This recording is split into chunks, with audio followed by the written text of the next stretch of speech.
ছেলেরা, বাচ্চারা, তরুণেরা, ও আমাদের ঘরে মুরব্বিয়ানেরা, বাবারা শুনে রাখো বাবা, আল্লাহর নবীর চাচা আবু তালিব জানিয়েছিল, যাও বাবা তোমরা চলে যাও, আমি মুহাম্মদ সাল্লাল্লাহু আলাইহি ওয়াসাল্লাম যদি বাড়ি আসে আমি তাকে বলে দেব।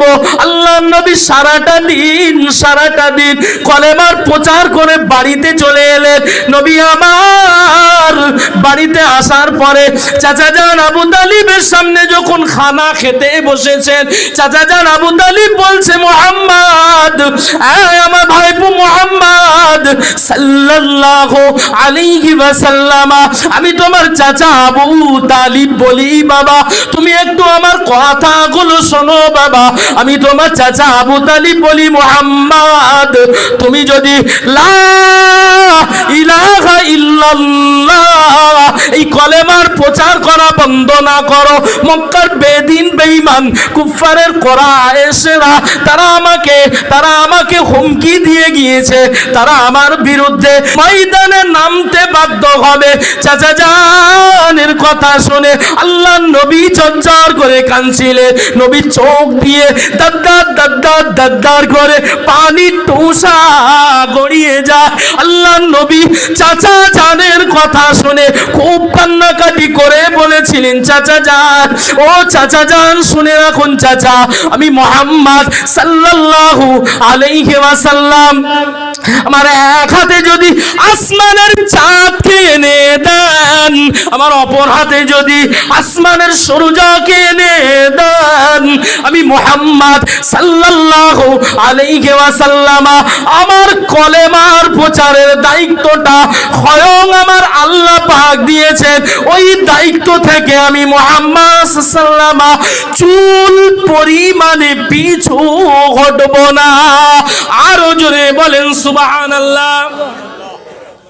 নবীর জবাব, আল্লাহর হাবিবের জবাব, চাচা আমার এক হাতে যদি আসমানের চাঁদ এনে দেন, আমার অপর হাতে যদি আসমানের সূর্য এনে দেন, আমি মুহাম্মদ সাল্লাল্লাহু আলাইহি ওয়াসাল্লাম আল্লাহ আমাকে যে দায়িত্ব দিয়েছেন ওই দায়িত্ব থেকে চুল পরিমাণে পিছু হটব না। চাচা আবু তালিব আল্লাহ নবীর এই জোশ দেখে একটা কথাই বলেছিল যে, যা ভাইপো মুহাম্মদ সাল্লাল্লাহু আলাইহি ওয়াসাল্লাম, যাও তুমি তোমার নিজের মতো করে কলেমার প্রচার করো, তারপরে যা হবে আমি আবু তালিব দেখে নেব। জোরে বলেন। আবু তালিব হয়তো ঈমান নসিবে জুটেনি, তবে তিনার অবদান এত অবদান, একজন মুসলমান তিনাকে দেখে শিক্ষা নেওয়ার দরকার আছে।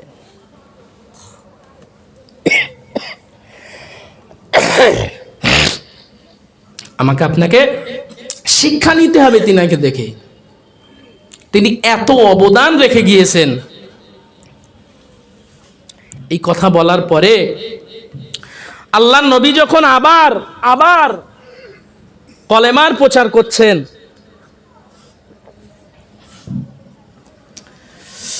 মক্কার বেদিন বেঈমান কুফারের কুরাইশরা রাসূলকে লোভ দেখাতে লাগলো। লোভ নাম্বার 1, আমি যে কথা বলতে এখানে এসেছি, রাজিত্বর লোভ দেখাচ্ছে, রাজিত্ব।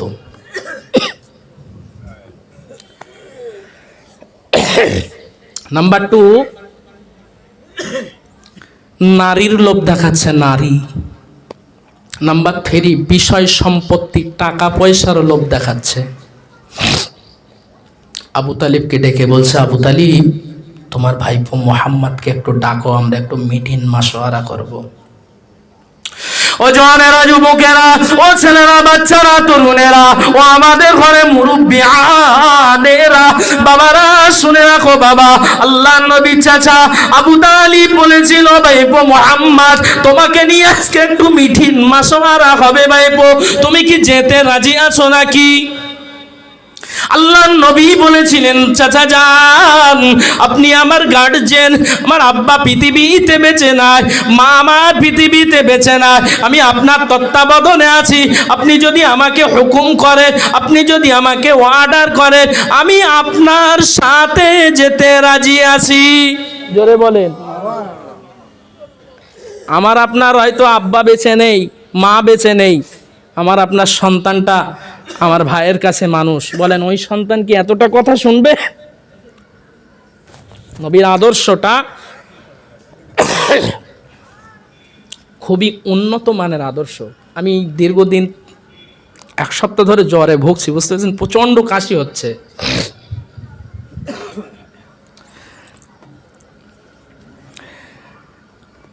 আল্লাহ নবীর আদর্শটা খুব উঁচু উঁচু উঁচু র্যাঙ্কের আদর্শ। তিনি শিখিয়ে গিয়েছেন, আল্লাহ মুহাম্মদ সাল্লাল্লাহু আলাইহি ওয়াসাল্লামকে শিক্ষক করে পৃথিবীতে পাঠিয়েছিলেন। গোটা মুসলিম জাতি নয়, গোটা পৃথিবীতে যত মানুষ রয়েছে সমস্ত মানুষরা মুহাম্মদ সাল্লাল্লাহু আলাইহি ওয়াসাল্লামের কাছ থেকে শিক্ষা নেয়। আমি আপনি জানি না। আপনি দেখেন বিধর্মী অনেক বেধর্মী আছে যারা হায়ার এডুকেটেড, অর্থাৎ শিক্ষার দিক দিয়ে অনেক উঁচু, ওরা সবাই মুহাম্মদ সাল্লাল্লাহু আলাইহি ওয়াসাল্লামের জীবনী পড়েছে কম বেশি, আমি যতদূর জানি। আপনি দেখেন গুগল চেনেন? গুগল মোবাইল যারা চালায় তারা খুব ভালো চেনে। গুগল চেনেন? গুগল চেনেন না? গুগল, ওই গুগলে একটু সার্চ দেবেন যে পৃথিবীর ভিতরে সব থেকে ভালো মানুষকে, মুহাম্মদ সাল্লাল্লাহু আলাইহি ওয়াসাল্লামের নাম দেখাবে। আজও পর্যন্ত ইহুদি, খ্রিস্টান, হিন্দু, নাসারা, বৌদ্ধ তারা সাক্ষী দেয় মুহাম্মদ সাল্লাল্লাহু আলাইহি ওয়াসাল্লামকে আল্লাহ সব থেকে ভালো মানুষ করে পাঠিয়েছিলেন। কোরআনুল কারীম আল্লাহ বলছেন, লাকাদ খালাকনাল ইনসানা ফি আহসানি তাকবীম, আমি মানুষদেরকে সবার শ্রেষ্ঠ করেছি, আর তার ভিতরে উত্তম আদর্শ দিয়ে আমি মুহাম্মদ সাল্লাল্লাহু আলাইহি ওয়াসাল্লামকে পাঠিয়েছি। জোরে বলেন। যে কথা বলছিলাম, চাচা আবু তালিব মুহাম্মদ সাল্লাল্লাহু আলাইহি ওয়াসাল্লামকে ডেকে বলছে, ভাইপো, মক্কার বেদিন বেঈমান কুফফারের কুরাইশরা তোমাকে নিয়ে একটু মিটিং করবে, তুমি কি যাবা? আল্লাহর নবী বলছে, চাচা এই পৃথিবীতে আমার আব্বা নাই, আমি মুহাম্মদ সাল্লাল্লাহু আলাইহি ওয়াসাল্লাম, আমি এতিম, জন্মের আগে আব্বাকে হারিয়েছি। আমি মুহাম্মদ সাল্লাল্লাহু আলাইহি ওয়াসাল্লাম 6 বছর বয়সে আমার সাধের আম্মাজানকে হারিয়েছি। চাচা আপনি আমার গার্জিয়ান, আপনি যেটা বলবেন আমি সেটা শুনব। 8 বছর বয়সে সাদের দাদুজি আব্দুল মুত্তালিবকেও হারিয়ে ফেলেছি, এখন আপনি আমার গার্জিয়ান, আপনার কথা আমি শুনবো। ও জওয়ানেরা, যুবকেরা, ও ছেলেরা, বাচ্চারা, তরুণেরা, ও আমাদের ঘরে মুরব্বিয়ানেরা, বাবারা শুনে রাখো। বাবা, আল্লাহ নবী মুহাম্মদুর রাসূলুল্লাহ সাল্লাল্লাহু আলাইহি ওয়াসাল্লাম নবী আমার চাচা আবু তালিবের সাথে মক্কার বেদিন বেঈমান কুফফারের কুরাইশদের কাছে চলে গেলে, মক্কার বেদিন বেঈমান কুফফারের কুরাইশরা চাচা যান আবু তালিবকে বসার জায়গা করে দিলেন, কারণ তিনি ছিলেন কুরাইশ বংশের একজন উঁচু র্যাঙ্কের নেতা। আল্লাহর নবীকে সামনে বসিয়ে দিলে, আল্লাহর নবীকে ডেকে বলা হলো, এই মুহাম্মদ সাল্লাল্লাহু আলাইহি ওয়াসাল্লাম, এই মুহাম্মদ সাল্লাল্লাহু আলাইহি ওয়াসাল্লাম, তুমি শুনে রাখো, তোমাকে আমরা অফার করছি, অফার নাম্বার 1 অফার, এই পৃথিবীর জমিনে সব থেকে সুন্দরী নারীটার সাথে তোমার বিবাহ দেব। এই মুহাম্মদ সাল্লাল্লাহু আলাইহি ওয়াসাল্লাম, তুমি কি ওই মেয়েটাকে বিয়ে করে আমাদের একটা দাবি মেনে নেবে? ওই দাবিটা হলো অন্য কিছু নয়, ওই দাবিটা হলো তুমি যে কলেমার প্রচার করছো, লা ইলাহা ইল্লাল্লাহু মুহাম্মাদুর রাসূলুল্লাহ, ওই দাবিটা, ওই কলেমা তোমাকে ছেড়ে দিতে হবে। আল্লাহর নবী চুক্তি মেরে মাথাটা নিচু করে বসে রইলেন। নবী আমার চুক্তি মেরে বসেই রইলেন। মক্কার বেদিন বেঈমান কুফফারের কুরাইশরা আল্লাহর নবীর দিকে তাকিয়ে বললেন, এই মুহাম্মদ সাল্লাল্লাহু আলাইহি ওয়াসাল্লাম, আমি তোমার কাছে জানতে চাচ্ছি, এই গোটা মক্কাবাসীদের কাছ থেকে ধন সম্পদ জড়ো করে তোমাকে ধনের স্তূপ বানিয়ে দেব, ধনের পাহাড় বানিয়ে দেব, তুমি কি কলেমার প্রচার ছেড়ে দেবে নাকি? আল্লাহর নবী চুক্তি মেরে বসে রইলেন। মক্কার বেদিন বেঈমান কুফারের কুরাইশরা আল্লাহর নবী চেহারার দিকে তাকিয়ে বললেন, ইয়া মুহাম্মদ, শেষ প্রস্তাব তোমাকে দিচ্ছি মুহাম্মদ, তুমি যদি এই মক্কার নেতা হতে চাও, লিডার হতে চাও, বাদশাহ হতে চাও, তোমাকে মক্কার বাদশাহ বানিয়ে দেওয়া হবে। তবে শর্ত হলো কলেমার প্রচার ছাড়তে হবে মুহাম্মদ। আল্লাহর নবী চুক্তি মেরে মাথাটা নিচু করে বসে থেকে আস্তে আস্তে আস্তে আস্তে মাথাটা তুলে বলেছিলেন, আল্লাহু আকবার কাবীরা, আলহামদুলিল্লাহি কাসীরা, সুবহানাল্লাহি বুকরাতাও ওয়া আসীলা। আল্লাহর জাতের শপথ, আল্লাহর জাতের শপথ, আল্লাহর ইজ্জতের শপথ করে বলি, আমি মুহাম্মদ সাল্লাল্লাহু আলাইহি ওয়াসাল্লাম আমার এক হাতে যদি আসমানের চন্দ্রকে এনে দাও, আমার অপর হাতে যদি আসমানের সূর্যকে এনে দাও, আমি মুহাম্মদ সাল্লাল্লাহু আলাইহি ওয়াসাল্লাম আল্লাহ দেওয়া দায়িত্ব থেকে চুল পরিমাণে পিছু হটব না। আরো জোরে বলেন সুবহানাল্লাহ, নারে তাকবীর। এটা হচ্ছে আল্লাহ দেওয়া দায়িত্ব। এবার আমি পয়েন্টে আসব। আমি এতক্ষণ মজলিসটাকে সাজিয়ে নিচ্ছিলাম। আল্লাহ দেওয়া দায়িত্ব কে পেলেন? কথা বলে না মুহাম্মদ সাল্লাল্লাহু আলাইহি ওয়াসাল্লাম। তাহলে আল্লাহ নবীর উম্মাত তো আমরা নাকি? আল্লাহ নবী আল্লাহ দেওয়ার দায়িত্ব অক্ষরে অক্ষরে পালন করেছেন না চুলচেরা ভাবে পালন করেছেন? একদম চুলচেরা একই ব্যাপার, একদম যা বলেছে তাই, কোনো কথা হবে না, কারণ আইন চলবে না।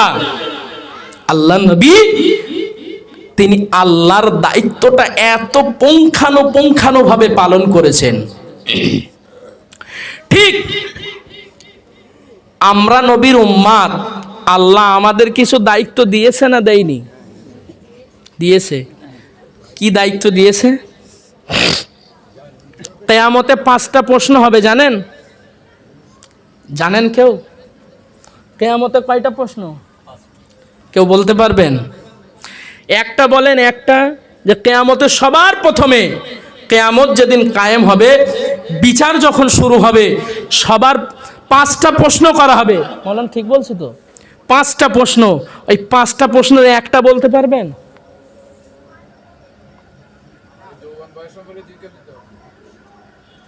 আলহামদুলিল্লাহ হবে।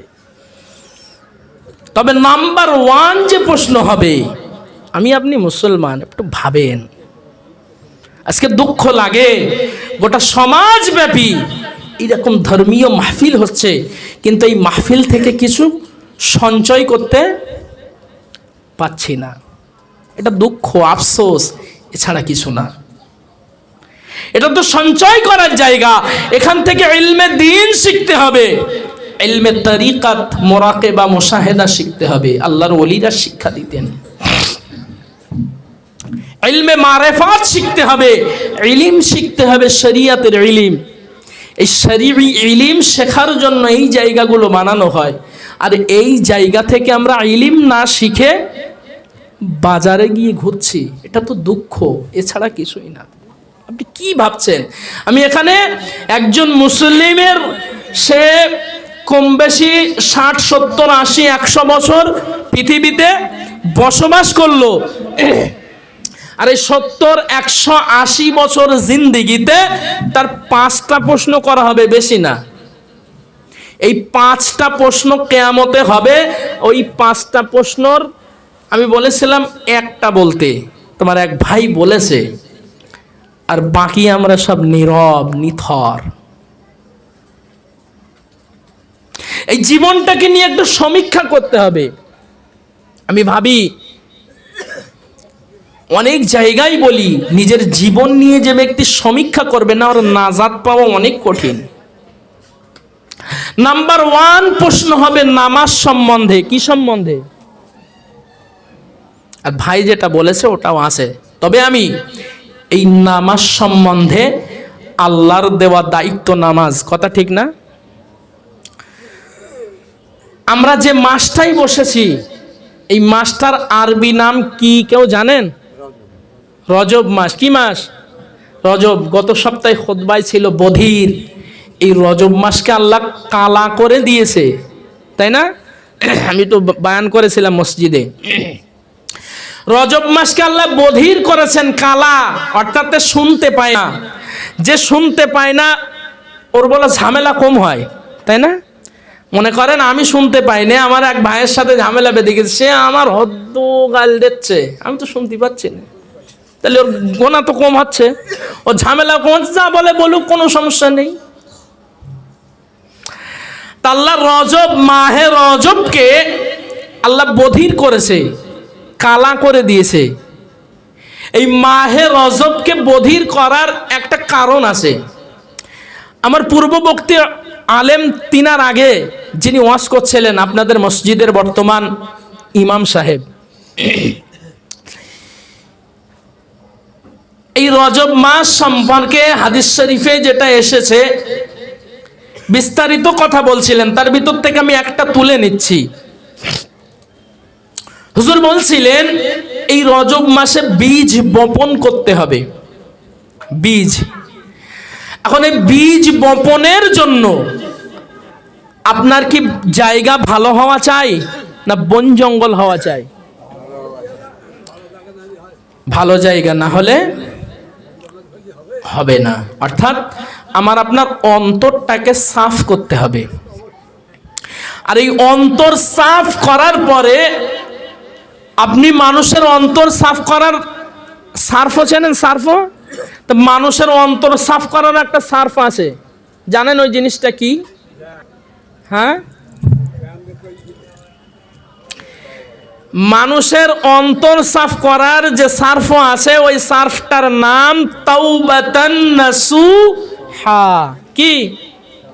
তাওবাতান নাসুহা। এই তওবা, খালেস নিয়তে তওবা যতক্ষণ না করতে পারবেন, আমার আপনার অন্তর সাফ হবে না। আর ওই বন জঙ্গলওয়ালা অন্তরে যদি আপনি ইবাদতের বীজ বোনেন, আপনার ওই বন জঙ্গল মারতে যে ওই ইবাদতের বীজটাও, গাছটাও মারা পড়ে যাবে। অর্থাৎ আগে জায়গা পরিষ্কার হবে, তারপর কি? বীজ বপন হবে। তাহলে আপনার চারাও ভালো হবে, ফসলও ভালো হবে। আলহামদুলিল্লাহ, আমি যে কথা বলছিলাম, এই রজব মাসকে আল্লাহ, এই রজব মাসে রসুলের সাথে আল্লাহর মেরাজ করিয়েছিলেন, জানেন না? এই রজব মাসে মেরাজ করাতে যে আল্লাহর নবী, দীর্ঘ আলোচনা, আল্লাহর নবী যখন মেরাজ থেকে বাড়িতে আসবেন, আল্লাহ পাকের আরশের পায়া জড়িয়ে ধরে কাঁদছেন যে আল্লাহ, আমি মুহাম্মদ সাল্লাল্লাহু আলাইহি ওয়াসাল্লাম, আমার সাথে আপনার দিদার হলো, আমার গুনাহগার উম্মাতিদের সাথে কি আপনার দিদার হবে না আল্লাহ? আল্লাহ বললেন, আমার হাবিব, আপনি এত কান্না কাঁদছেন, আপনার কান্না বন্ধ করুন। আপনি যদি এত কান্দেন, আমি আল্লাহ আপনার কান্না সহ্য করতে পারবো না। আপনি কান্না বন্ধ করুন, পন্থা আমি আল্লাহ বলে দেব।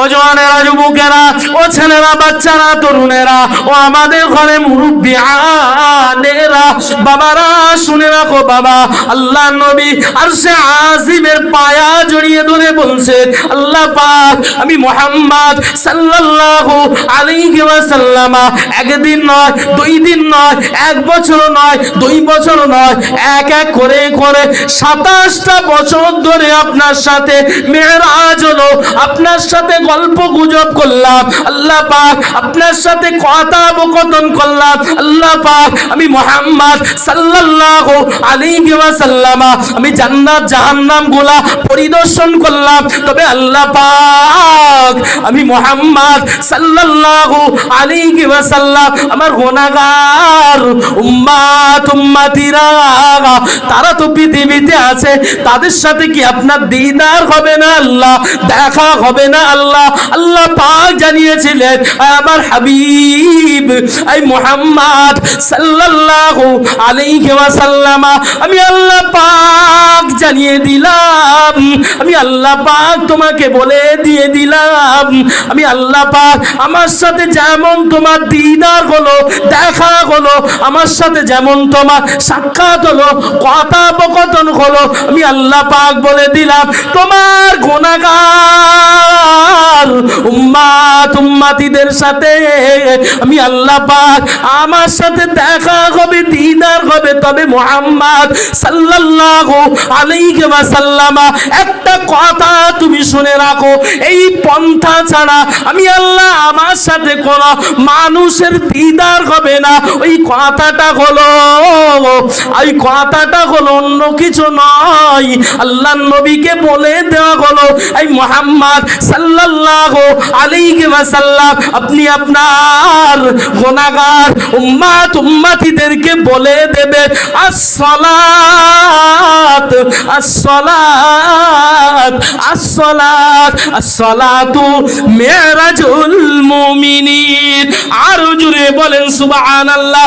ও ভাইয়ানেরা, ও জওয়ানেরা, যুবকেরা, ও ছেলেরা, বাচ্চারা, ও আমাদের ঘরে মুরব্বিয়ানেরা, বাবারা শুনে রাখো বাবা, আল্লাহ নবীকে শিখিয়ে দেওয়া হলো আমি আল্লাহ পাক আমার বান্দাদিগের সাথে আমি আল্লাহ আমার দেখা হবে, আমি আল্লাহ আমার দিদার হবে, তবে পন্থা হলো একটা, সেটা হলো নামাজের ভিতরে সিজদা হালাতে কেউ যদি আমি আল্লাহ আমাকে দেখতে চাই, দিদার করতে চাই, আমি আল্লাহ তাকে দেখা এবং দিদার দিয়ে থাকি।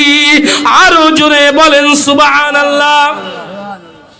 আমি শুরুতেই বলেছি এত সময় মজলিস সাজাচ্ছিলাম, ওয়াজ হবে নামাজ।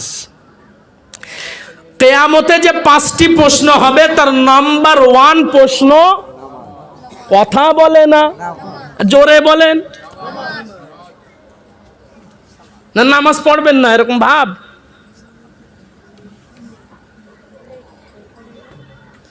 এই নামাজ যদি না পড়েন আপনি আল্লাহর নৈকট্য হাসিল করতে পারবেন না, ওই আজাজিল শয়তানের নৈকট্য ভালো হাসিল হবে। বুঝেন? আজাজিল কি কম জ্ঞানী আলেম নাকি?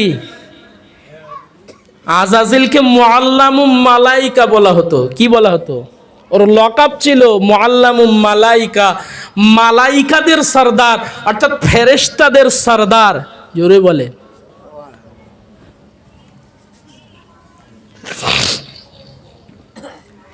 এই আজাজিলের মতো এলেম নিয়েও সে কি হয়েছে, আর আমার আপনার জ্ঞানে ফাটছে। আমি 12 বছর মাদ্রাসায় পাঁচা ঘেঁষড়িয়ে এসেছি, আমি তোমার কাছে ইলম শিখবো?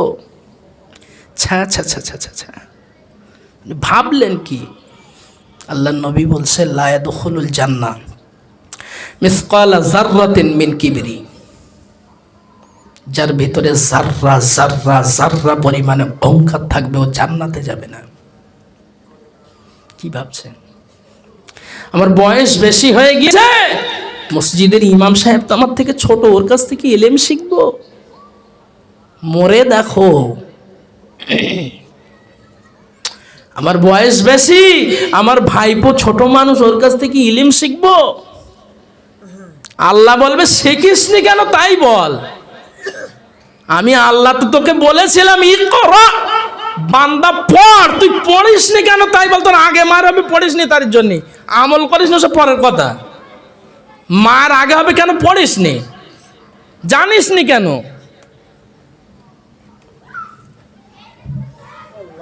নামাজ, আমি আপনি মানুষ, এই মাহফিলটা হচ্ছে জানেন তো নাকি বসিরহাট আল্লামা হুজুরের স্মৃতি, তাই না?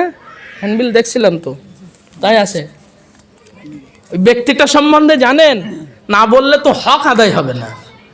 বসিরহাটের আল্লামা রুহুল আমিন, তিনার মতো ব্যক্তিত্ব ওই যুগ থেকে এখনো পর্যন্ত নেই, আর ভবিষ্যতে হবে কিনা আল্লাহ মালিক ভালো জানে। তিনি হাদিসের হাফেজ ছিলেন, হাদিসের হাফেজ। তিনি উস্তাদ কেমন মানতেন? উস্তাদ, আমি আপনাকে এই যে কথাগুলো বললাম এর একটা দৃষ্টান্ত দিই, কেমন উস্তাদ মানতেন। এই যে কথাগুলো বললাম যে ছোট, তার কাছ থেকে ইলম শিখবো, বসিরহাটের আল্লামা রুহুল আমিন রহমাতুল্লাহ আলাইহি, তিনার পীর ও মুর্শিদের নাম কেউ বলতে পারবেন? হযরত আবু বকর সিদ্দিকী ওয়াল কুরাইশি, দাদা হুজুর পীর কিবলা রহমাতুল্লাহ আলাইহি। এই দাদা হুজুরের খলিফা ছিলেন বসিরহাটের বড় মাওলানা আল্লামা রুহুল আমিন রহমাতুল্লাহ আলাইহি, জিনার কিতাব পড়ে পড়ে আমরা ইলম অর্জন করেছি। আমি আল্লাহর কাছে দোয়া চাই, আল্লাহ যখনই হাত তুলি আর বসিরহাট হুজুরের নাম যখনই আমার স্মরণে আসে, আল্লাহ হুজুরের ইলম থেকে আমাকে একটু ইলম ভিক্ষা দিন। কি জ্ঞানের অধিকারী তিনি ছিলেন। এই বসিরহাট আল্লামা রুহুল আমিন, এনার জীবনের দুই একটা কথা না বললে আপনারা বুঝবেন না, আর বিশেষ করে আমি বলতামও না। এই মাহফিলটা হুজুর আল্লামা স্মৃতি। আল্লামা রুহুল আমিন রহমাতুল্লাহ আলাইহি, তিনাকে আল্লাহ কত উঁচু তবকার আলেম করেছিলেন। তিনি সরাসরি ইলমে লাদুন্নি প্রাপ্ত ব্যক্তিত্ব। সুবহানাল্লাহ বলেন। হুজুরের জীবনীতে লেখা, আল্লামা মুইজউদ্দিন হামিদি রহমাতুল্লাহ তিনি লিখেছেন, হুজুর যখন শাহী মসজিদে পড়তেন, এই বসিরহাট শাহী মসজিদ চেনেন না? শাহী মসজিদে সুফি সাহেবের কাছে পড়তেন, গলদার সুফি সাহেব না বলো, সেই সময়কার সুফি সাহেব। হুজুর একদিন ওই টাকি নারায়ণপুর থেকে হেঁটে হেঁটে হুজুর শাহী মসজিদে ক্লাস করতে আসেন। সে টাকি নারায়ণপুর, এই শাহী মসজিদ। ছোট্ট মানুষ তো, মাত্র 8 থেকে 9 বছর বয়স। এই 8-9 বছর বয়সে অনেক ক্লান্ত হয়ে গিয়েছেন। রাস্তাটা তো একটুখানি না, অনেকটাই রাস্তা। তিনি এসে সোনপুকুর ধার ওখানে একটা বট গাছের নিচে একটু বিশ্রাম করলেন, ঘুমিয়ে পড়লেন। ঘুমিয়ে পড়ে দেখতে পাচ্ছেন সুন্দর চেহারাধারী একটা ব্যক্তি, তিনি বসিরহাটের আল্লামা রুহুল আমিন রহমাতুল্লাহ আলাইহির গালটাকে টিপে ফাঁক করে দিয়েছে।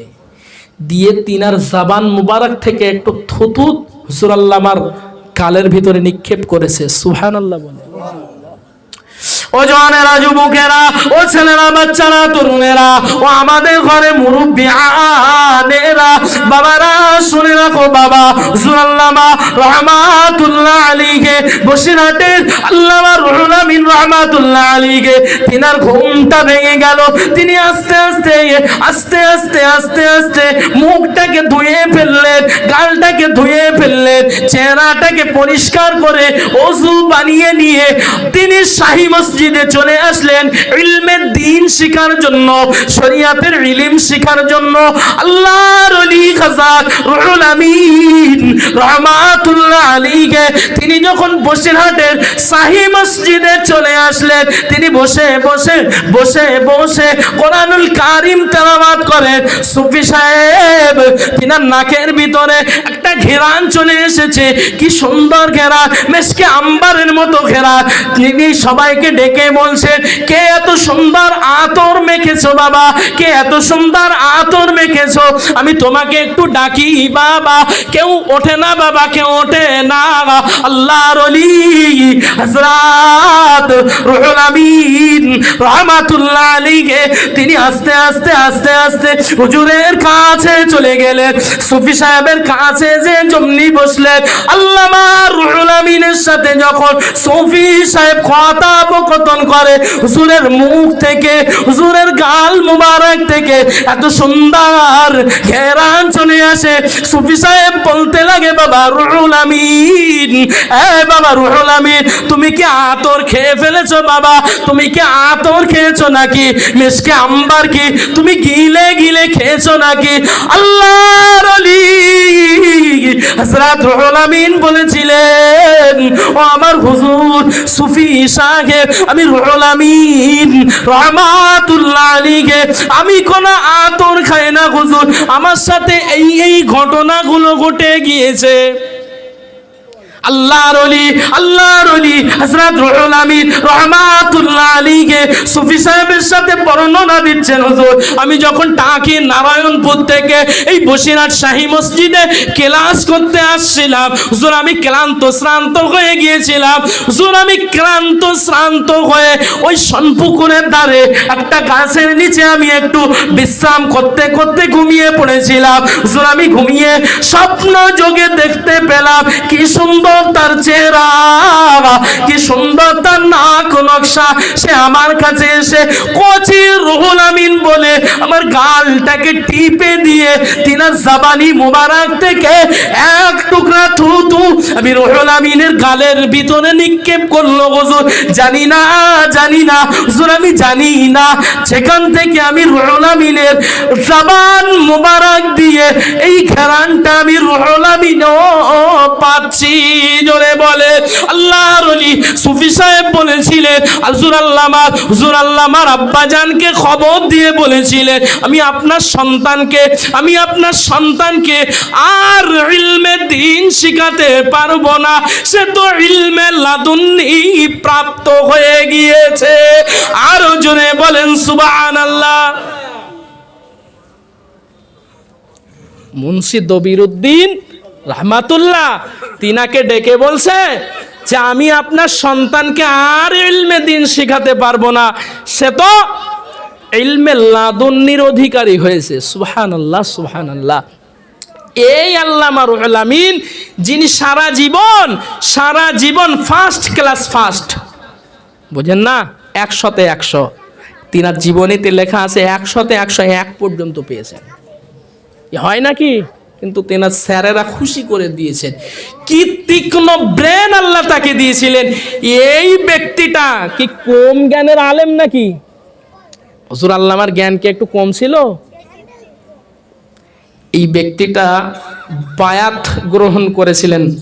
তিনি হলেন ফুরফুরা শরীফের মুজাদ্দিদুজ্জামান আল হযরত আমিরুশ শরিয়াত দাদা হুজুর পীর কিবলা রহমাতুল্লাহ আলাইহি। তিনার হাতে বায়াত, আর বায়াত মুরিদ অর্থাৎ মরে যাওয়া।